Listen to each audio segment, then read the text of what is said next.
Ever think about your future? What it holds? All of us from time to time dream about our future, probably hoping that our life situation improves, right? Whatever that means. Not that they're hopefully that bad. But some of the things that we want to accomplish or attain happen. Maybe it's a job promotion that you've worked toward, or a job change that you'd like to experience. Maybe it's paying off your house and your debts and being more free. Maybe it's a project you'd like to finish, or start and finish. Maybe it's just having the means and the time to do some more of the fun things you'd like to do. All of us, all kinds of dreams and hopes for the future. It's good to dream and think ahead, I think at least. I think most of us would agree with that, within reason at least. Especially if we dream about what God would have for us and some of the things that He may want us to accomplish, to pursue. And so all of us, in one form or another, probably have some dreams, some thoughts, some hopes for the future.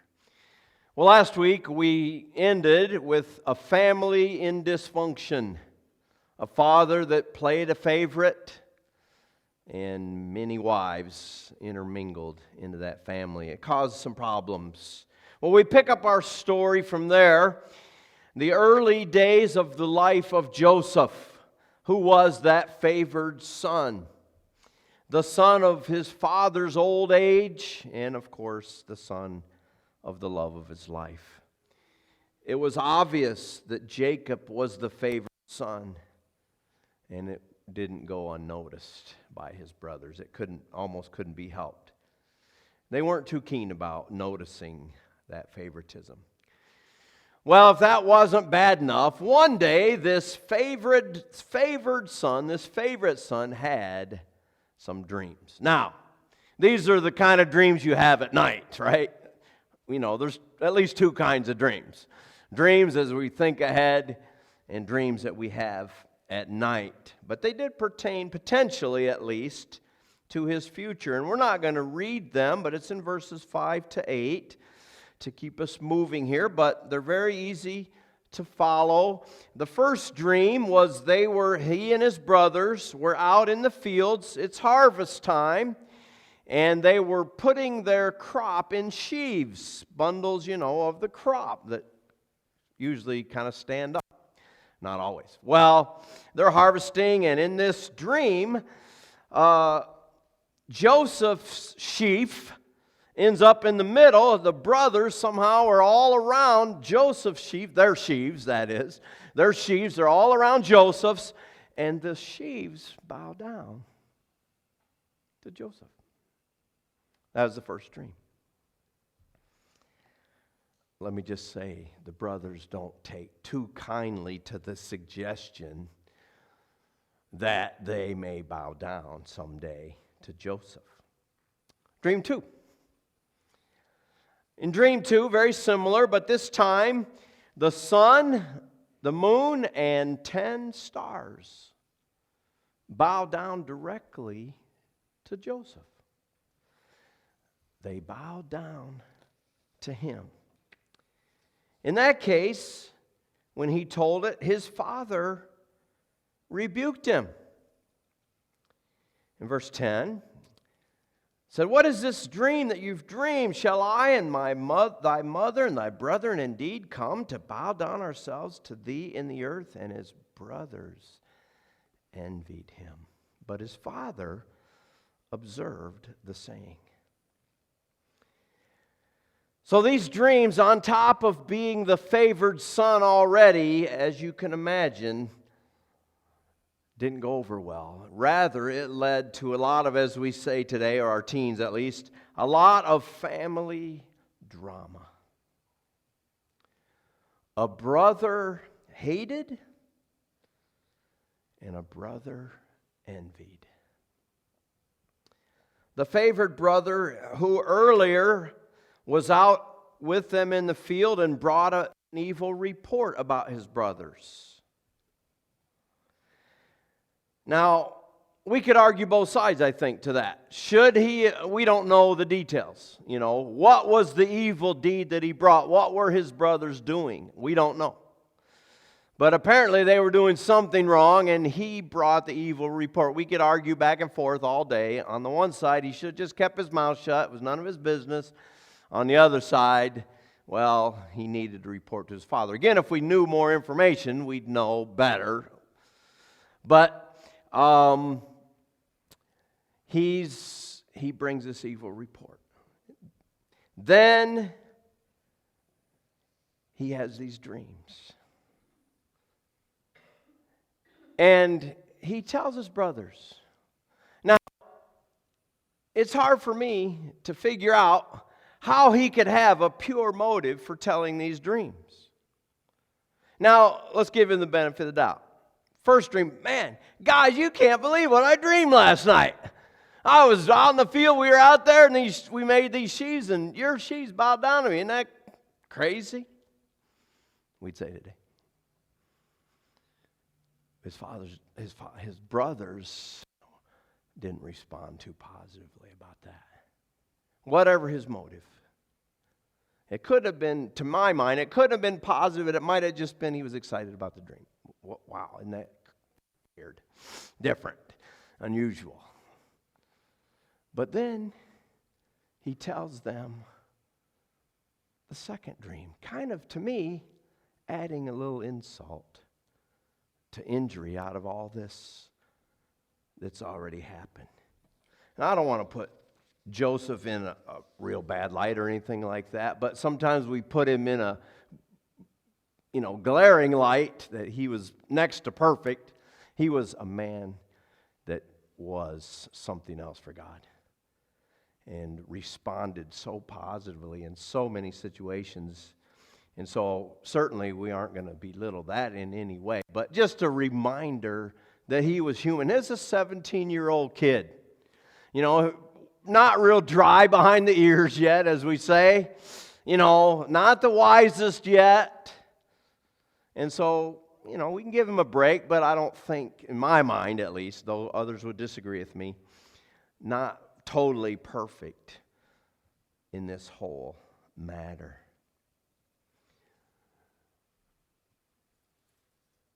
We've seen in our national media where people have been placed, appointed, nominated for a position.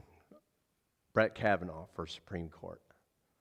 And this has happened several times where they dig way back into the teenage years and try to dig up dirt. Now, let me say two things about that.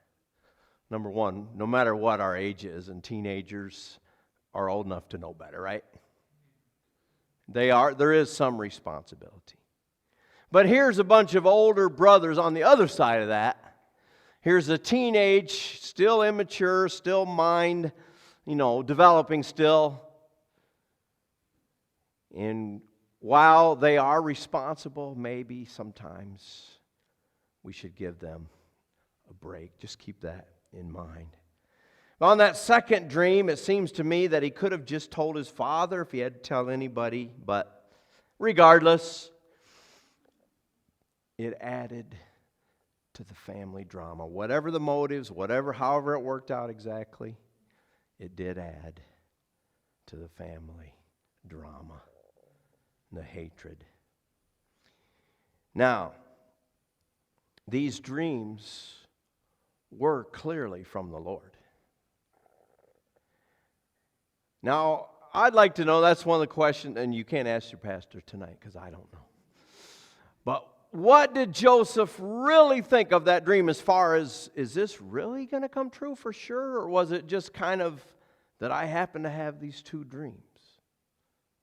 A lot of commentators believe that he knew it was from God and it was going to happen.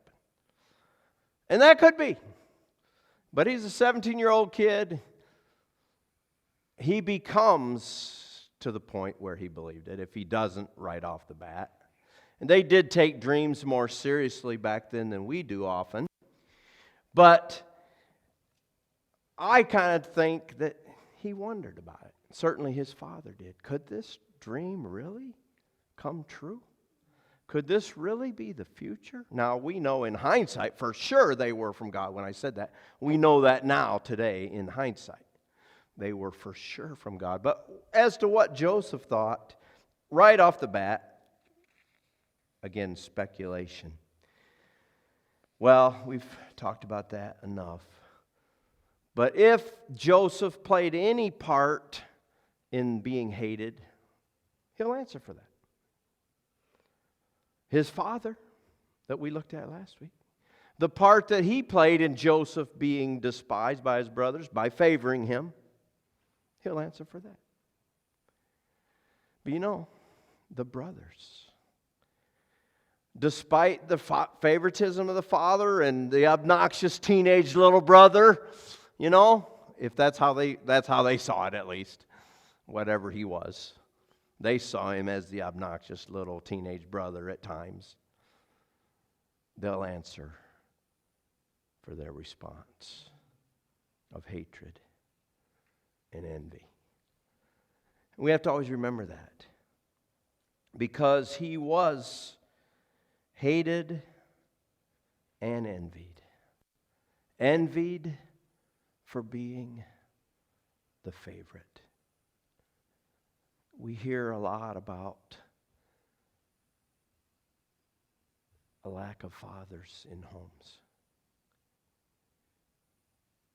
This story reminds us of the power, the influence, the significance of a father. Now, hopefully we can be positive and, Jacob did make a mistake here by favoring his son.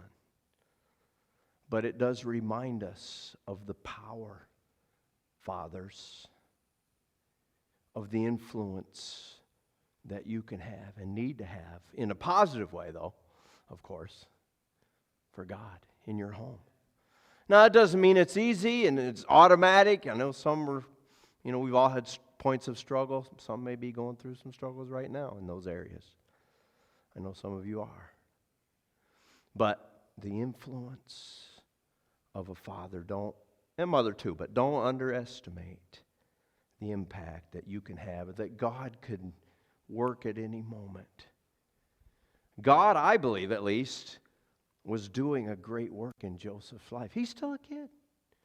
And I'm not saying he's a rebel or, he's a wild, crazy guy. I'm not saying that at all, but God's shaping him, molding him, getting rid of some of those rough edges in these days, as we'll see in just a moment here. But he was envied for being the favored, envied for thinking he was something. At least that's how the brothers viewed it. And could it be that he was even envied because the brothers wished they'd have been the ones that had that dream about them? I want to be the big shot. I want everybody to bow at my feet. Does that sound familiar to a story in Jesus' time? Maybe a little bit. Maybe. Sometimes we want to be the big shot. Well, it turns out, thirdly, that this wasn't your everyday sibling rivalry. For thirdly, it ends, in quotes, in death. It ends in death. And there's a lot of verses there, and we can't go through all of them time-wise today as far as reading them all. And you know the story, I'm sure. Certainly you can read it later. But some days later, in verse 12, his brothers, Joseph's brothers, were feeding their flocks in Shechem. Now, I need to tell you, Shechem is not just a random location. If you just go back 2 chapters, Shechem is the place where 2 of Joseph's brothers killed the men in that town because one of them had raped their sister. And so they had them circumcised, so they were very vulnerable and killed. Remember that story? Well, if you don't, it's chapter 35. That was in Shechem not very long ago. So the wounds from that town would still be fresh of that incident, that terrible incident, not all that long ago. And so they're in Shechem, and so Dad says, boy, I wonder how they're doing. I hope they're not running into trouble. And so he sends Joseph. Well, he gets to Shechem, and they're not there, and he ends up at Dothan. And there's more we could talk about Dothan. It was a place where Elijah was protected by the armies around him. So Dothan, you see both sides here. But anyway, quite a ways away from Shechem, but strategically located in God's plan. A strategic location for the brothers to be as they're finding good pasture for their flock. And so Joseph is going to find them and to find out how they're doing, make sure they're okay, and going to go back and tell Dad, yeah, they're fine, or no, they're not. Hopefully they will be. But as he's approaching from a distance, see him coming over? He's coming right over there. I can see. You guys can't see out there very well. But they see him from a distance. And they recognize, probably because of his coat, right? That's got to be Joseph. Look at the way he walks, and look at that coat. That's Joseph. What do they think? 19. And they said, the brothers said one to another, behold, their brother? Hey, there's Joseph coming. Nope. It's not what my Bible really says. Behold, this dreamer is coming. Come now, therefore, and let us slay him, kill him, murder him, and cast him into some pit. And we'll say, some evil beast has devoured him, and we shall see what will become of his dreams. We'll take care of those dreams. You think those dreams are going to come true? We got other ideas. How about we kill him?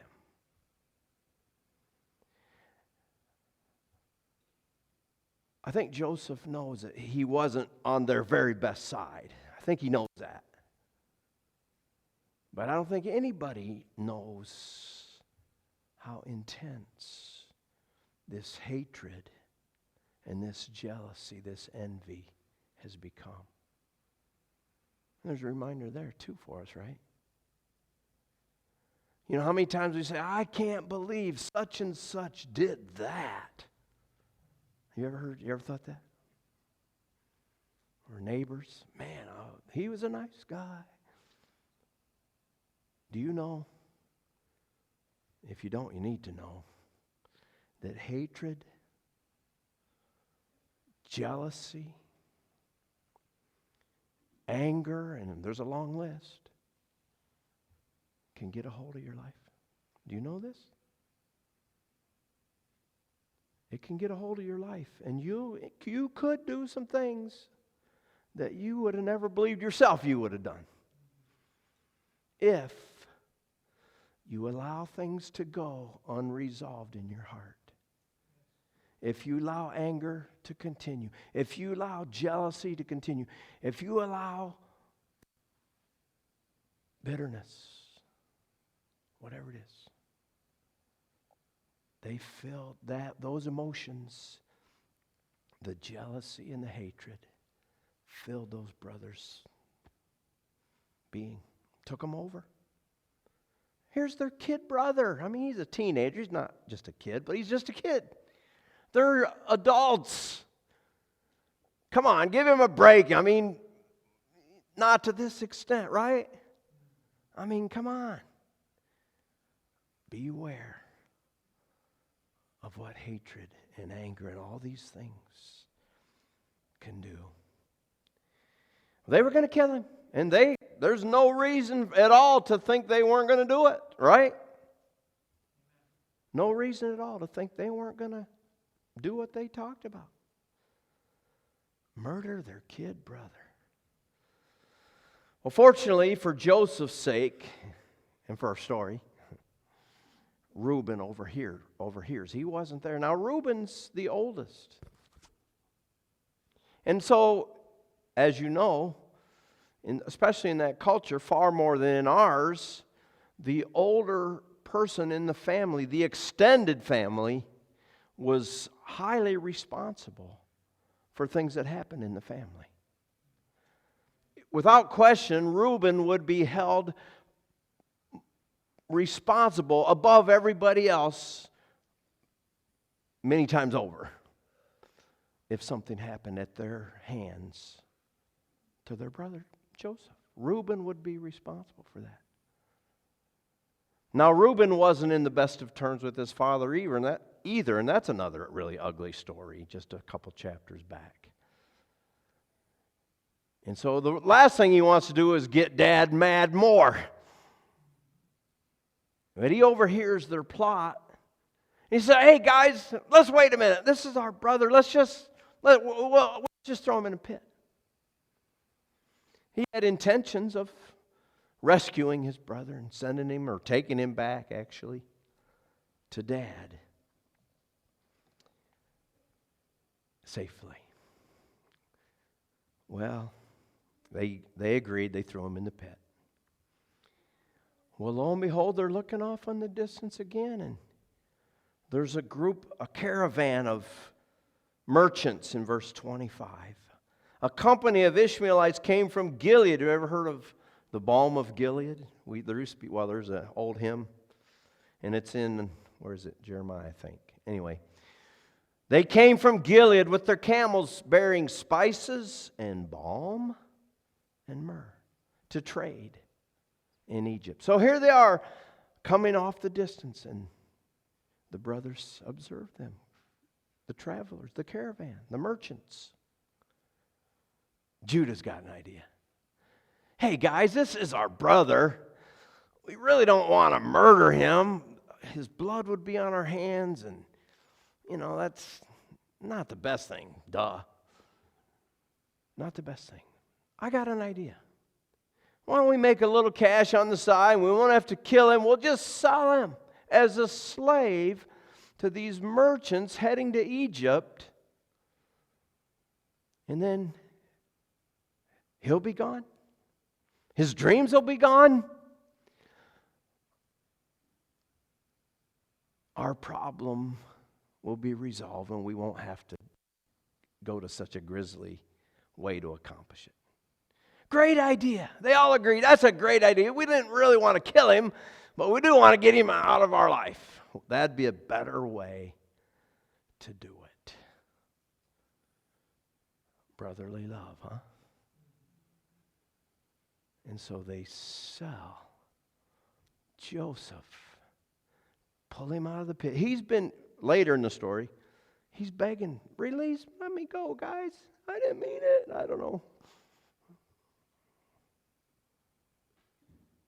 They sell him, despite his pleas. Didn't kill him, but they sell him. But while he's alive, from our perspective, it was a death to his family.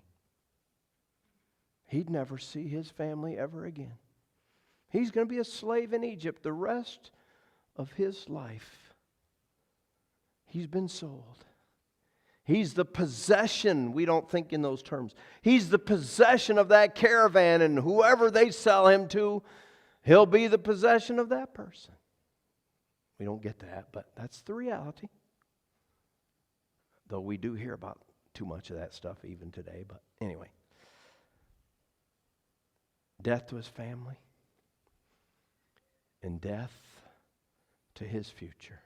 Now, he's going to have a future. He's still alive, but his whole world has revolved around his father, his brothers, the flocks. I mean, I don't know what his, quote, dreams were as far as being in the family business and all that kind of stuff, but I'm sure the last thing in his mind wasn't a dream. "Hey, I think I'll sell myself and be a slave in Egypt. How's that for a future?"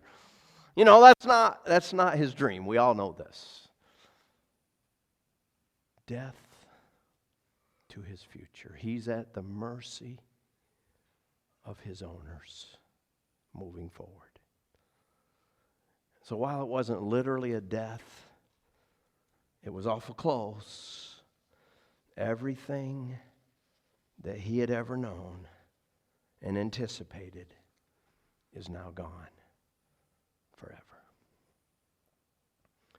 Upside down, altered.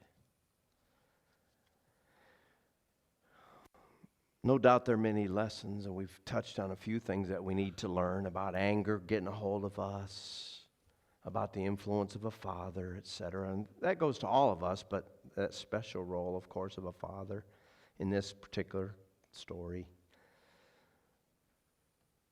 But let me just reiterate the fact that you must never underestimate the power of sin in your life. Don't underestimate the power of sin in your life. We're so good.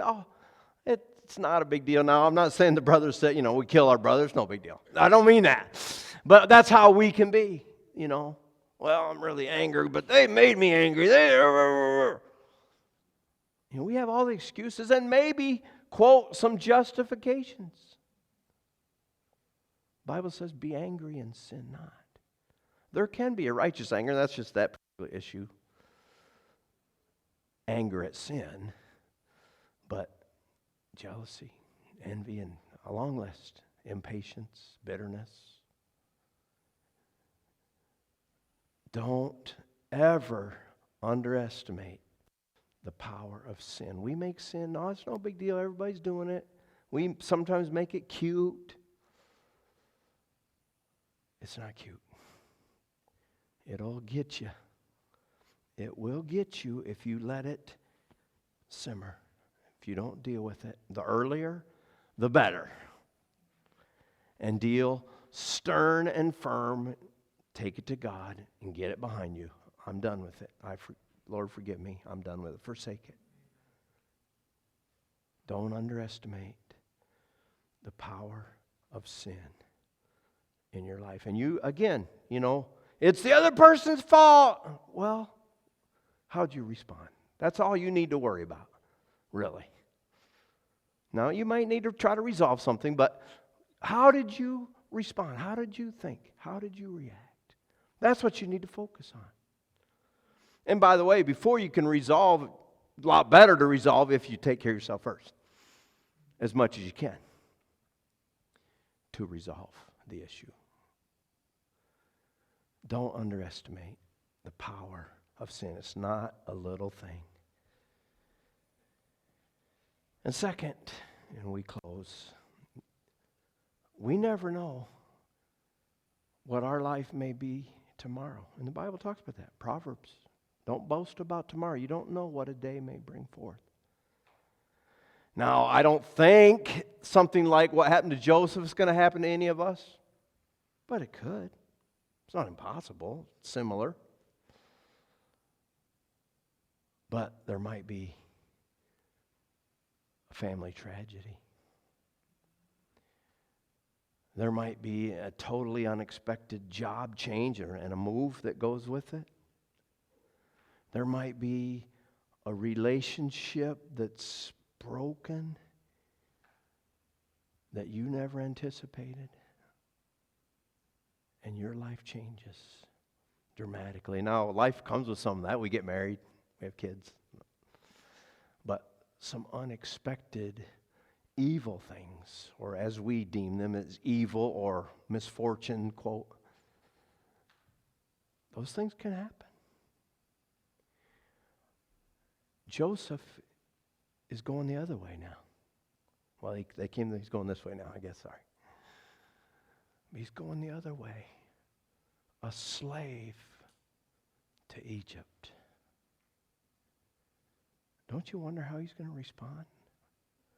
No future, no family, a kid, a slave, a favored son to a slave. We'll see how he responds. You probably know how he responds. But that doesn't change how do I respond. And not just in the big things that might happen. All the time. I'm responsible for how I respond. You know, the bitter or the better story, is this going to make me bitter? And then that's going to grab a hold of me. Or am I going to respond and let God make me better? That's what He wants. It may not make sense. There are times it won't make sense. But that is what He wants. He does not want us to be bitter. He wants us to be better. Father, help us to be better. Every day there's something we respond to, probably many things. There are some big experiences, quote, in life. But we need to learn to respond in every situation. That's hard. We're emotional. We're selfish. We're stubborn. All these things. Help us, Lord. Soften us. Mold us. You were molding Joseph. But would he respond in a way that molding will have a beautiful benefit in his life? That's what you want to do with us. You want to make us beautiful. Molding us, shaping us, get rid of those ugly, rough edges. Lord, help us to respond, to remember that if we don't respond, that sin will get in. And it'll make a mess of our life. It really will. Help us to respond in confession and in anticipation and in trust. Help us, Lord, to learn to cast our cares upon you. Because you do care for us. Thank you. Amen. Stand and sing. Have thine own way, Lord. Are you letting him have his way in your life? Shaping you? Molding you? You may not like everything that's happening, but it's his way. It's not a purpose to be mean or to make you bitter for sure. It's to make you better. So this is a response to the Word of God.